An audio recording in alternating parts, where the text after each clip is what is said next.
Hi everyone, नमस्ते मेरे दोस्तों। अगर आपका टारगेट एसएससीजीएल 2026 है तो आज की इस वीडियो में आपके लिए एक गेम चेंजर स्ट्रैटेजी मैं लेकर आने वाला हूं, क्योंकि आज मैं बात करूंगा सेलेक्टिव एनसीईआरटी स्ट्रैटेजी की। हमने देखा है कि जो जीएस है वो हमेशा से एस्पायरेंट के लिए एक डर का माहौल बनाता रहता है, लेकिन हम 2025 के एनालिसिस के साथ इस कोड को आज अनलॉक करेंगे। मैं आपको एविडेंस के साथ दिखाऊंगा कि क्यों अब एनसीईआरटी जरूरी हो गया है और कैसे आप एक कंप्लीट रोड मैप के साथ इसे मास्टर कर सकते हैं। तो चलिए फिर चर्चा को शुरू करते हैं और बात करते हैं रियलिटी चेक की। तो सबसे पहले ये रियलिटी चेक करने की हमें जरूरत है। अगर आप एसएससी सीजीएल 2025 या फिर एसएससी स्टेनो 2025 के पेपर उठाकर देखेंगे तो हर शिफ्ट में कम से कम 4 से 5 ऐसे सवाल हैं जो कि सीधे एनसीईआरटी पर बेस्ड आ रहे हैं। ये सीधे कहने का मतलब ये नहीं है कि सिर्फ यही आ रहे हैं। मेरा मतलब है कि सीधे हूबहू एनसीईआरटी की किताबों से उठाए गए हैं। मतलब एग्जामिनर ने वहां पर भाषा तक को नहीं बदला है। इसका मतलब साफ है कि एनसीईआरटी पढ़ना अब कोई आपके लिए ऑप्शन नहीं है, बल्कि ये मैंडेटरी हो गया है। कैसे? तो इसकी हिस्ट्री को मैं आपको थोड़ा-सा समझाने की कोशिश करूँगा, इस रियलिटी चेक को मैं आप लोगों को देने की कोशिश करूँगा कि आखिरकार ऐसा क्यों है? ये जो बातें मैंने आपसे कही कि 3 से 4 सवाल सीधे आपका इससे आ रहे हैं, इनके ऊपर आपको लेकर आऊँगा कि आखिरकार ऐसा क्यों हम कह रहे हैं। तो चलिए कुछ प्रूफ हम यहाँ पर देखेंगे। जैसे कि एग्जाम्पल 1 के अंदर आपको एक सवाल दिया गया है, मैंने सीजीएल 2025 के प्रीलिम्स पेपर की जो सॉल्यूशन सीरीज है वो चला रखी है। एंड जब मैं आपको वो सॉल्यूशंस करा रहा हूँ ना, तो मुझे वहां पर रियलाइजेशन हुआ कि यार ये वाली सेम एग्जैक्टली चीजें तो मैंने एनसीईआरटी की किताबों के अंदर भी देखी हैं। जैसे कि पहले वाले एग्जाम्पल में देखिए, आपको एलिफेंटा केव्स पर सवाल पूछा गया जिसका सोर्स एनसीईआरटी में साफ लिखा है और ओरिजिनली एक बुद्धिस्ट साइट ही है जो बाद में जो शैविट फेथ है उससे डोमिनेट हुई।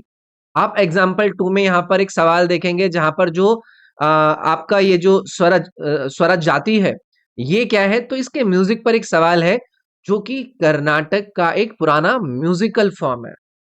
ऐसे ही एग्जाम्पल नंबर 3 के अंदर आपको गांधार और जो मथुरा स्कूल ऑफ आर्ट है उसके बीच का अंतर पूछा गया है, जिस पर भी आपको नजर आएगा एनसीईआरटी की बुक के अंदर कि इसके ऊपर जो हेलेनिस्टिक इन्फ्लुएंस था वर्सेस जो बुद्धिस्ट इमेजेस हैं, ये सारे के सारे पॉइंट्स एनसीईआरटी में हाईलाइट करे गए हैं और इसीलिए मैं आपसे यहां पर चर्चा कर रहा हूं।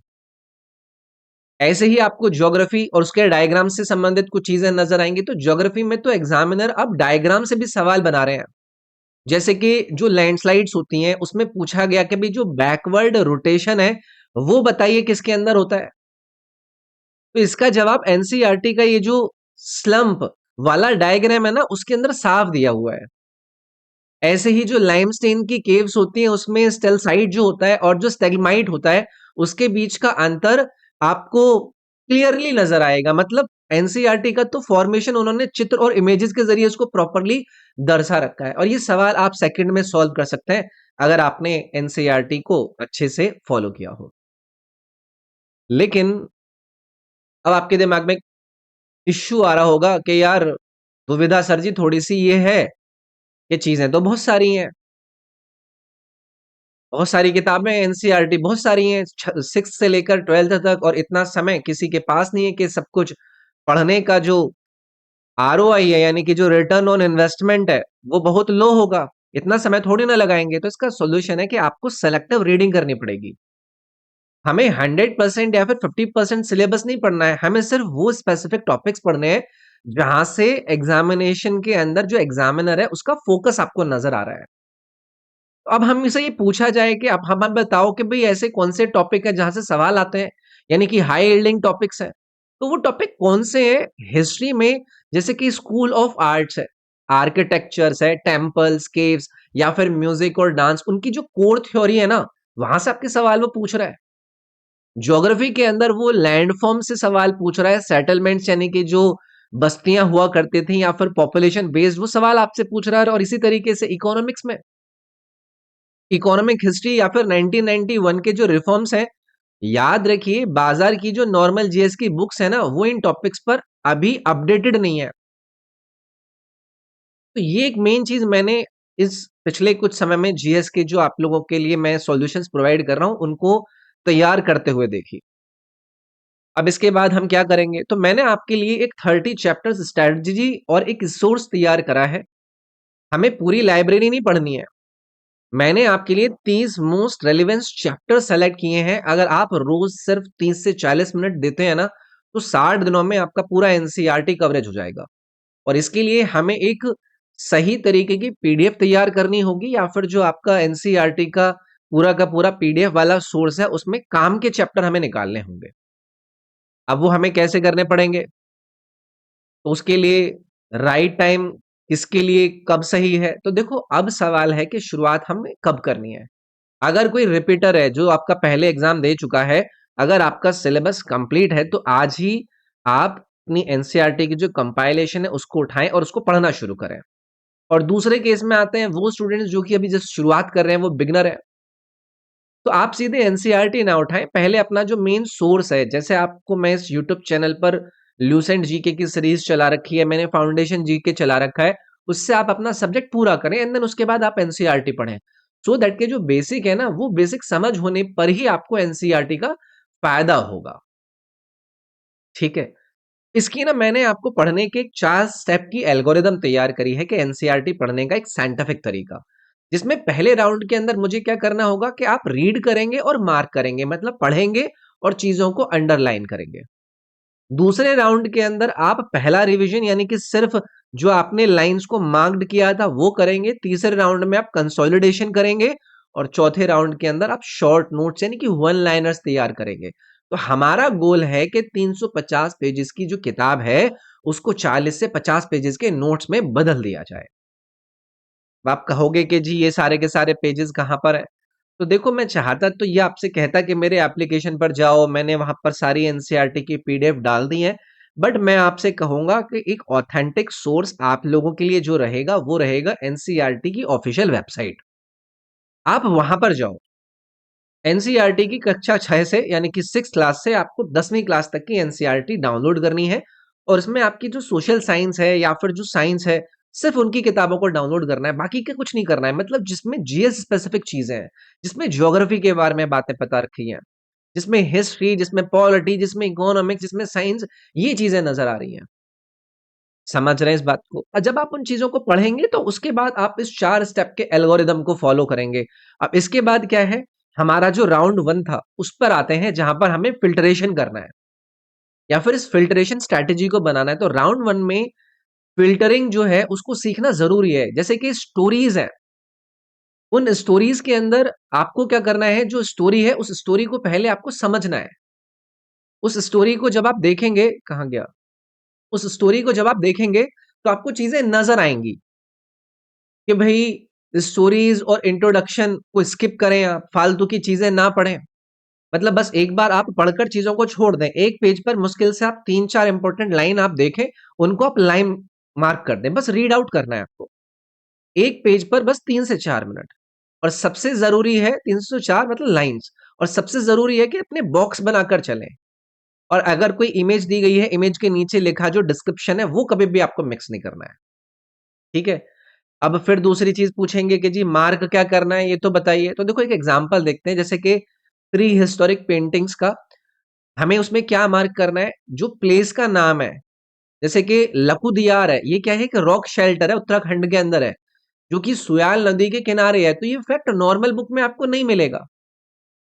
ठीक है, जैसे कि कंपैरिजन में साउथ इंडिया में पेंटिंग्स आपको ग्रेनाइट रॉक्स की दी गई हैं, पर आप जब मथुरा आर्ट की तरफ देखते हैं तो वहां पर आपको रेड सैंडस्टोन पर चीजें नजर आएंगी। तो वहां पर मथुरा आर्ट का मार्क कर लिया कि वहां पर आपका किस प्रकार की जो पेंटिंग्स हैं, उनके यूनिक फैक्ट्स क्या हैं। तो उनके उन फैक्ट्स को आपने क्या कर लेना है, बस अंडरलाइन कर लेना है।